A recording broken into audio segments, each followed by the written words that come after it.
Okay. Ruth chapter 1, 22 through chapter 2, verse 23. So Naomi returned, and Ruth the Moabite, her daughter-in-law, with her, who returned from the country of Moab. And they came to Bethlehem at the beginning of barley harvest.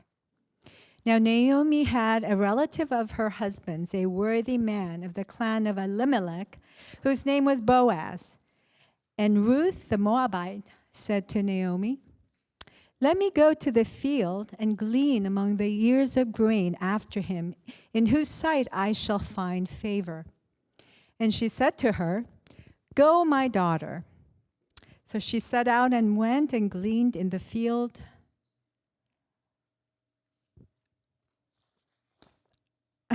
I'm sorry.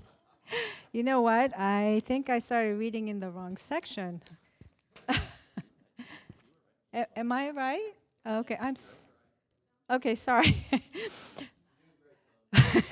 Please forgive me. Okay. Lord, please help me. Yeah. So she set out and went and gleaned in the field after the reapers, and she happened to come to the part of the field belonging to Boaz, who was of the clan of Elimelech. And behold, Boaz came from Bethlehem, and he said to the reapers, "The Lord be with you." And they answered, "The Lord bless you." Then Boaz said to his young man who was in charge of the reapers, "Whose young woman is this?" And the servant who was in charge of the reapers answered, "She is the young Moabite woman who came back with Naomi from the country of Moab." She said, "Please let me glean and gather among the sheaves after the reapers." So she came, and she has continued from early until now, except for a short rest. Then Boaz said to Ruth, "Now listen, my daughter. Do not go to glean in another field or leave this one, but keep close to my young women. Let your eyes be on the field that they are reaping and go after them. Have I not charged the young men not to touch you?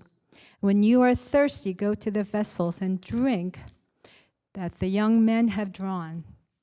Then she fell on her face, bowing to the ground, and said to him, "Why have I found favor in your eyes, that you should take notice of me, since I'm a foreigner?" But Boaz answered her, "All that you have done for your mother-in-law since the death of your husband has been fully told to me, and how you left your father and mother and your native land and came to a people that you did not know before. The Lord repay you for what you have done, and a full reward will be given you by the Lord, the God of Israel, under whose wings you have come to take refuge." Then she said, "I have found favor in your eyes, my Lord, for you have comforted me and spoken kindly to your servant, though I am not one of your servants." And at mealtime Boaz said to her, "Come here and eat some bread and dip your morsel in the wine." So she sat beside the reapers, and he passed to her roasted grain. And she ate until she was satisfied, and she had some left over. When she rose to glean, Boaz instructed his young men, saying, "Let her glean even among the sheaves, and do not reproach her. And also pull out some from the bundles for her, and leave it for her to glean, and do not rebuke her." So she gleaned in the field until evening. Then she beat out what she had gleaned, and it was about an ephah of barley. And she took it up and went into the city. Her mother-in-law saw what she had gleaned. She also brought out and gave her what food she had left over after being satisfied. And her mother-in-law said to her, "Where did you glean today? And where have you worked? Blessed be the man who took notice of you." So she told her mother-in-law with whom she had worked and said, "The man's name with whom I work today is Boaz."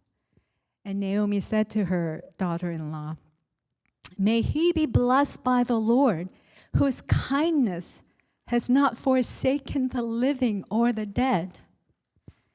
Naomi also said to her, "The man is a close relative of ours, one of our redeemers." And Ruth the Moabite said, "Besides, he said to me, 'You shall keep close by my young men until they have finished all my harvest.'" And Naomi said to Ruth, her daughter-in-law, "It is good, my daughter, that you go out with the young women, lest in another field you will be assaulted." So she kept close to the young women of Boaz, gleaning until the end of the barley and wheat harvest, and she lived with her mother-in-law. Thank you, son. All right, this part's extra and for free. I just love sitting and listening to a chapter of God's word. This chapter is like reading that's like a Thanksgiving feast with the table just full of good stuff for us to come and eat, and then we get leftovers in the fridge and we heat them up and come back over and over. This chapter is so beautiful, son. I'm so grateful to you for reading to us. Let's pray and we'll get started. Heavenly Father, we ask that you would meet us in the reading and the preaching of your word this morning, that you would fill us with hope in your love for us. Amen. Well, it's the second Sunday in Advent. We're waiting in darkness, waiting for the promised Redeemer to come. And we're reading Ruth backwards. Ruth is not a traditional Advent book, yet here we are. We're reading it backwards like we talked about last week because we know the end of the story, don't we? We know that Jesus is coming through the line of Ruth. But even if you know the end of the story, waiting for it to get here can be hard, can't it?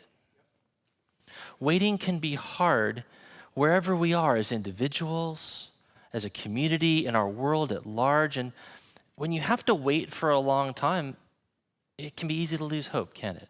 It can be easy to lose hope when you're waiting and waiting and the thing you're waiting for isn't showing up. Last week we saw that this royal line of Jesus is in crisis. That royal line looked like it was going to end. What's going to happen? How's Jesus going to get here?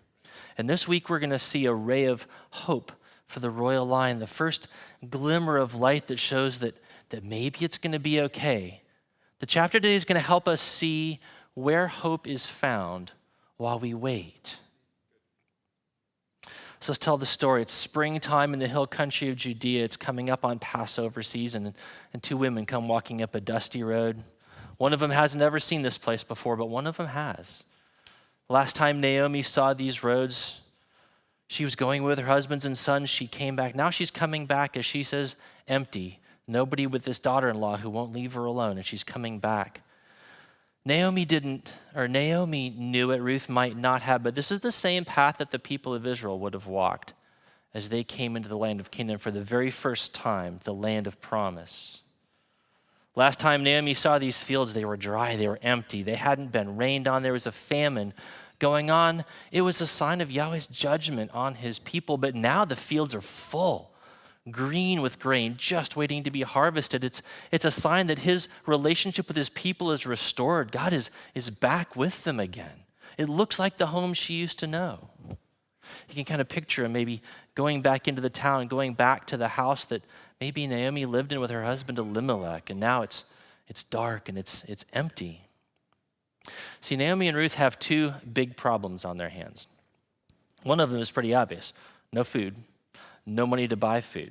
They have a place to take shelter, but the food is going to be a problem. They're hungry, but that's problem number one. And problem number two is even bigger, though. Their house, the fields that they would normally use for income or for food, they're on the auction block.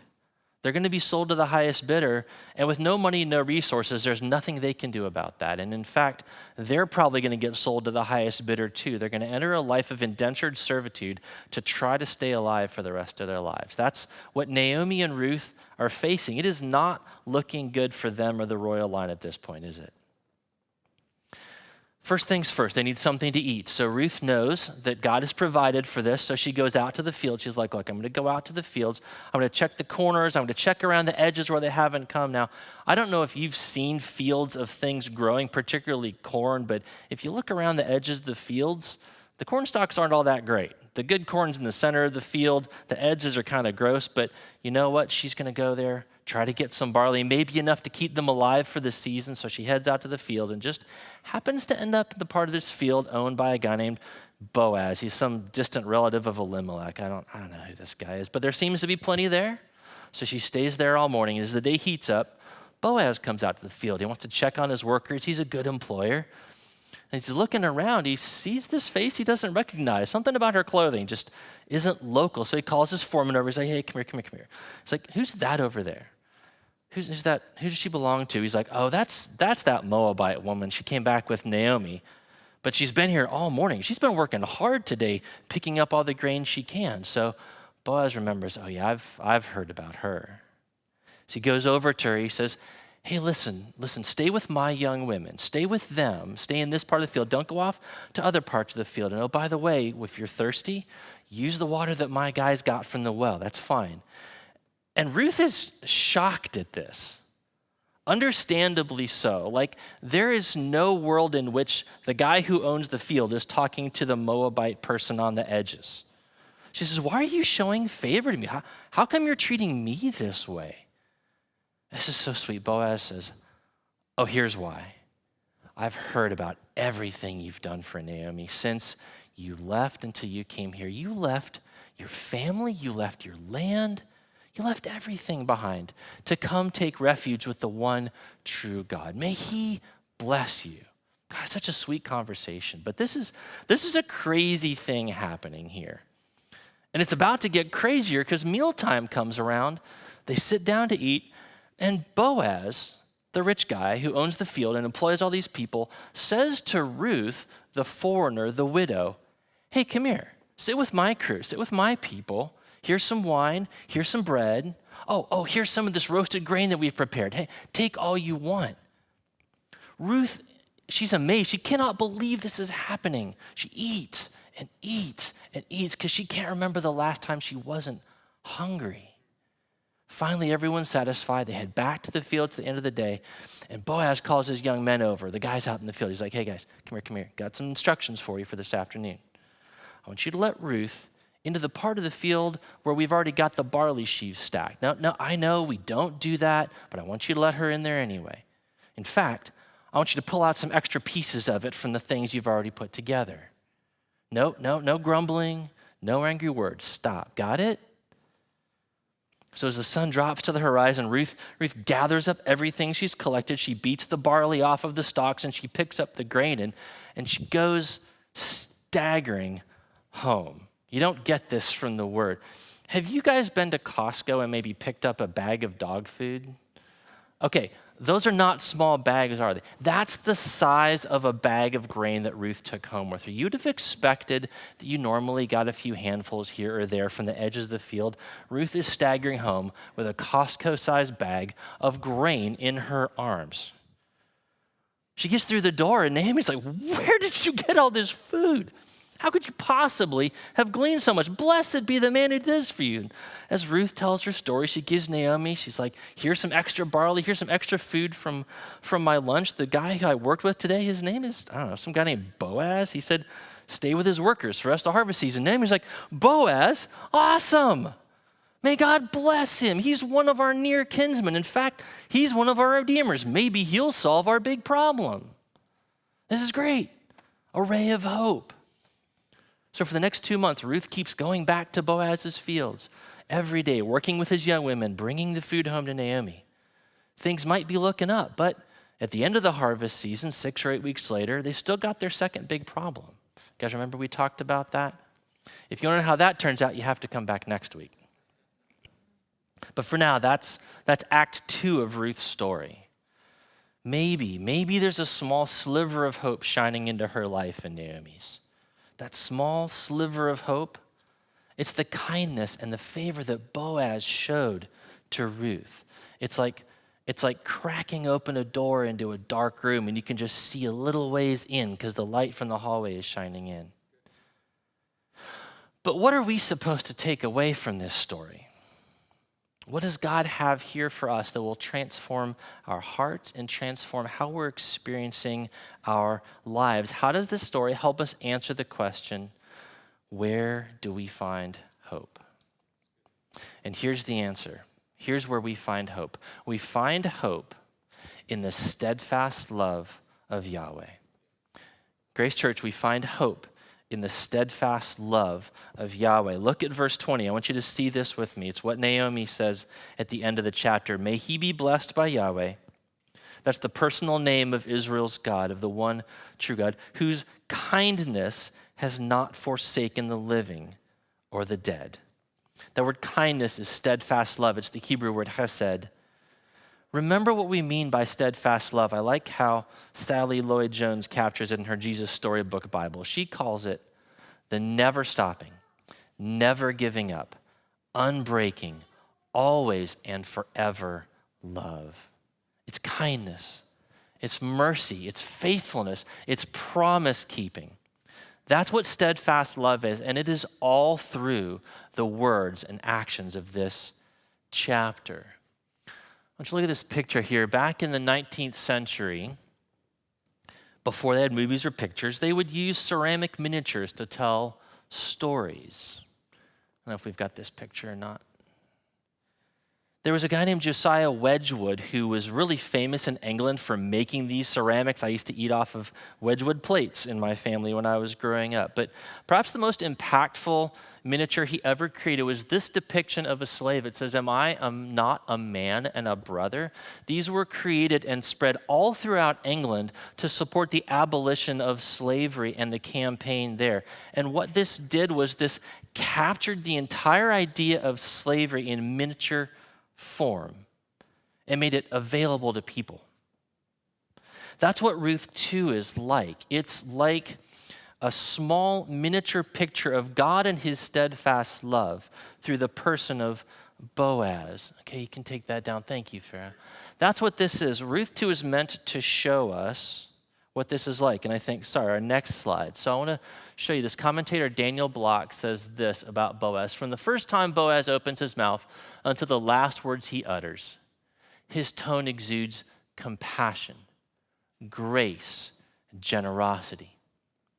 In the man who speaks to this Moabite field worker, biblical hesed, steadfast love, becomes flesh and dwells among humankind. God, that's amazing.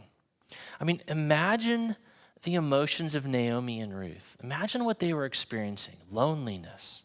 They've been gone for 10 years. Anxiety. Where's my next meal going to come from? Doubt. Fear. Can you relate? Is there anywhere you're experiencing that in your life right now? I just had this morning. I had a huge conversation yesterday that led to thoughts of life changes and future. And as I was talking to God this morning, I just said, hey, this is making me fearful. Like, that's what I'm experiencing right now. I look ahead and I don't know what changes are going to come, what's going to happen.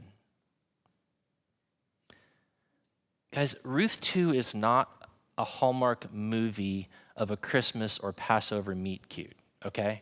This is not the high-powered lawyer coming home to her small town from New York City and meeting the guy in the flannel shirt. That's not what Ruth 2 is about, okay? If you like Hallmark movies, great, good on you. I try to avoid them when I can. But listen, God wants to transform how we experience and interpret our lives because of his steadfast love. How does God meet Naomi and Ruth where they are? And how is he going to meet us where we are? How do I need God to meet me this morning when I say, God, this thing is making me fearful and I'm experiencing anxiety over it? How do I need him to meet me? How does he do it? Okay, well, first, God is going to meet Naomi and Ruth and us through provision. God's going to provide for them. He's going to take care of their basic needs first. See how generous Boaz is at mealtime? He's just given Ruth everything that she needs. She ate, what does it say, verse 14? She ate until she was satisfied. She couldn't eat anymore. He told Ruth, keep coming back until the harvest is over. I'm going to make sure all of your needs are met. And so I wonder if seeing how God provides can transform our experience of anxiety or worry. Maybe it can help us worry just a little bit less. Maybe it can help us be a little bit less anxious about what's coming next. But I know it's easy to say, well, Ruth was special. She's a character in the Bible. I'm not Ruth. I'm nobody special. Oh, no? I think Jesus has something to say about that in Luke 12. It's kind of ironic. This is my next sermon. What does Jesus tell his disciples in Luke 12? He's like, guys, you're of more value to God than birds, than grass, than flowers. Guys, he takes care of them. He's going to take care of you. God provides for them, and he's going to provide for you. He knows exactly what you need, Grace Church.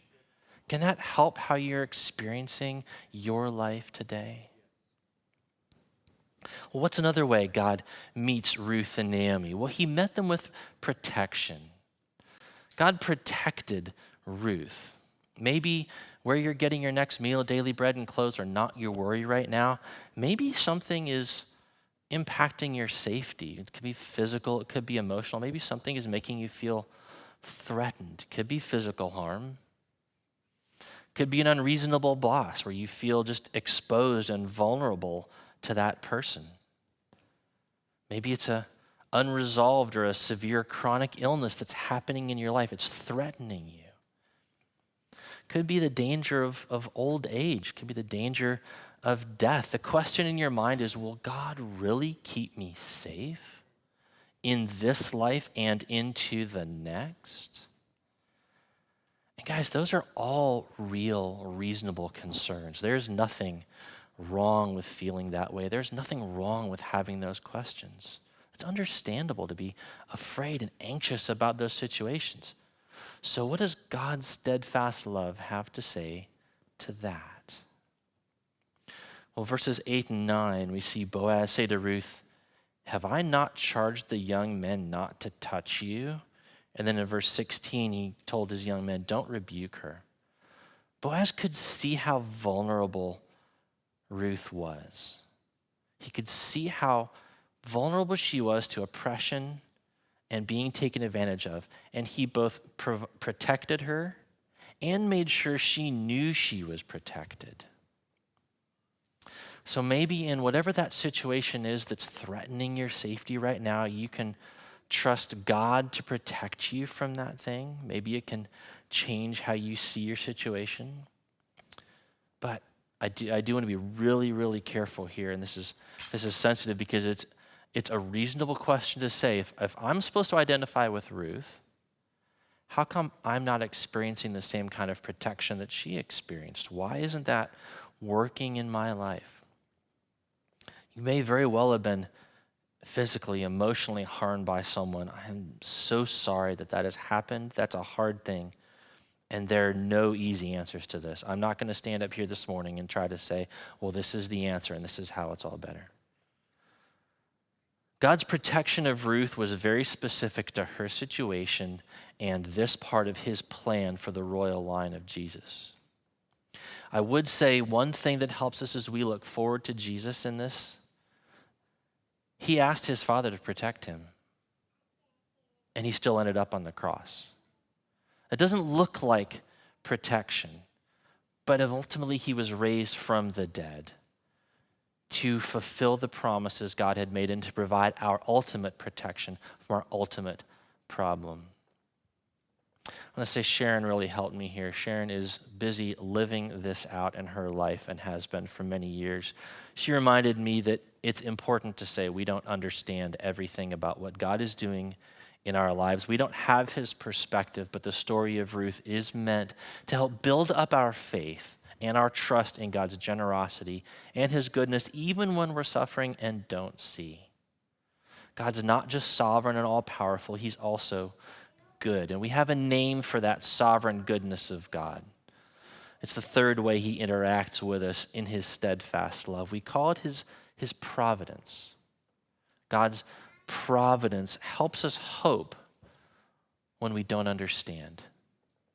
God's providence helps us hope when we don't understand. His providence is that he's working in all circumstances to accomplish exactly what he intends. There have been subtle hints of this in this chapter all along. I wonder if you caught them. Chapter 1, verse 22, they came to Bethlehem at the beginning of the barley harvest. Chapter 2, verse 3, Ruth happened to come to the part of the field belonging to Boaz, who was of the clan of Elimelech. 2, verse 4, and behold, or just then, Boaz came from Bethlehem. The narrator is deliberately signaling none of this is happening by accident. It's no coincidence that Ruth ended up in Boaz's part of the field.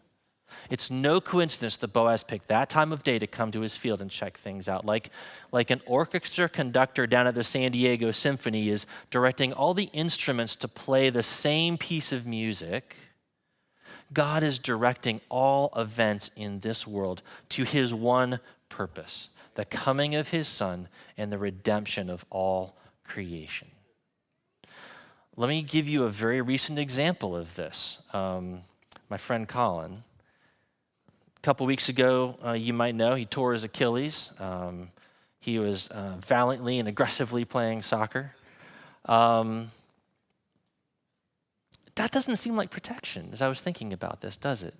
He had stuff going on in his life. He doesn't need that happening. Well, Colin just happened to come to church that Sunday. And by the way, if you've ever navigated the medical system, you know it was going to be a while before his MRI and a while before his surgery, and Achilles need to be addressed fairly quickly. So he just happened to come to church that morning. He just happened to talk to Rick, who just happened to be in the medical imaging community and just happened to get him an appointment the very next day. Well, then he just happened to talk to Nick, who just happened to go to one of his medical trainings with a surgeon right here in San Diego, who just happened to have an appointment the very next morning and provide surgery for Colin in less than a week. That's the providence of God at work, you guys. Not keeping him from tearing his Achilles, which would have been great, not God's plan for him, but providing for him in that situation, orchestrating the people here at church, orchestrating their jobs, their lives, their careers for that moment so that Colin could get what he needed. Guys, that is the providence of God at work. And I hope you can see that both here and in your own lives. When it's hard to find hope, when we can't see the end of the story, can God's providence change how you're looking at things? Can God's providence change our perspective? Is there a way that even today in your life, his providence can help you, can help me? I love this quote from Rich Viotis. The good news of Advent is not that we're faithful in our waiting, because we often aren't, but that God is faithful in his coming. The good news that we're remembering in this season of Advent is not that we're faithful in our waiting, but that God is faithful in his coming. And that's the steadfast love and faithfulness that gave hope to the royal line. And that's the steadfast love and faithfulness we can hope in today. So remember Ruth and Naomi's bigger problem, though? They've got their food. They've been taken care of for the harvest season, but their house and their fields are still on the auction block, and so are they. But in verse 20, the door of hope swings open just a little bit more. Naomi tells Ruth, Boaz, that guy's one of our redeemers. The Hebrew word is goel. It means redeeming relative. It's very specific. This is the person in your family network who can get you out of trouble, who can help you, get you out of poverty or destitution through their generosity. It's someone close to you. And Grace Church, I want you to see this with me this morning as we You guys have done this, right? You guys who have kids, you've like cracked open the door and you've looked to make sure they're asleep or they're like in their beds where they're supposed to be and not reading under the covers of the flashlight. Guys, as we peek through the crack of the doorway into this dark room, we can see the dim figure of Jesus. I want you to see this with me. Boaz is not just representing Yahweh, God of Israel. From our perspective, as we look back, we can see that he's also echoing Jesus, who, after all, was Yahweh come in the flesh. Jesus is our kin. He's our flesh and blood. That's Hebrews 2. He's just like us. Jesus is our provider who welcomes us to his table like Boaz did in this chapter. It resonates with the feeding of the 5,000. You see that? Ruth ate till she was satisfied. What do we learn in Luke?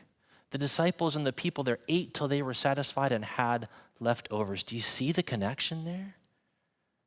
And Jesus is our ultimate protector. That's John 10. He tells his disciples, no one takes my people out of my hand. At the end of the day, Jesus is our Redeemer, is our only hope for our long-term problem. We are born into this world slaves of sin, slaves of a cruel master we can't escape. We're not facing indentured servitude. We're facing eternal separation from God. We need someone like us, someone from our clan, someone from our family to restore us to our rightful possessor, to redeem us. And that's what Advent is all about, is a ray of hope coming into this dark world of waiting. So as we close, there are two ways to make this practical in our lives. This isn't meant to be just information. This is meant to respond. How can I take this practically into this afternoon, this week, this month, whatever it is? Two things I would say. First of all, be the means of Yahweh's steadfast love to his people. Be the means of his love. God is sovereign, God is all-powerful, but he doesn't just magic things into existence. He works through people. Naomi and Ruth needed an embodied protector and provider. Boaz became the channel of his steadfast love that they needed. And so I would say, look for ways to be the channel of God's love to the people around you, the way Rick and Nick were for Colin, the way, Grace Church, that you do so very well. Keep looking for those opportunities. Let the Spirit overflow in generosity. And then to point each other to our ultimate protector, provider, our Redeemer. Well, the second thing I would say, whatever that thing in your life is, whatever that area, whatever that situation is, simply just do what this says. Hope in Yahweh's steadfast love. Hope in his steadfast love. Take that thing to God. Be honest. It's okay to say, hey, this doesn't feel like you're loving me right now. This doesn't feel like you're providing me, protecting me. We saw last week, she wasn't interpreting it well, but Naomi said, I think God's against me here. And the Bible records that for us. I needed to say to God this morning, I'm afraid of this situation. This is making me fearful. God, you need to know that. You can look at the world around you, and I do this too. I don't see, looking at the world around us, how God could possibly bring this to a good end, how God could possibly make all of this new. But we say, God, I will trust in you because you are merciful and gracious. A God abounding in steadfast love and mercy. The Psalms are so helpful here. Maybe use the words of Psalm 33, verse 22. And you just pray to God, let your steadfast love, O Lord, be upon us, even as we hope in you. This is why we celebrate Advent every year. It's not for the feels and the vibes. It's not because it's on the calendar. Again, it's not because it's the liturgical thing to do. Advent comes to us to remind us in the dark seasons when it seems like hope is lost, that God demonstrated his love for us by sending Jesus, his son, in human flesh at a moment in history so that we would forever after be able to hope in his great love for us. I ask the music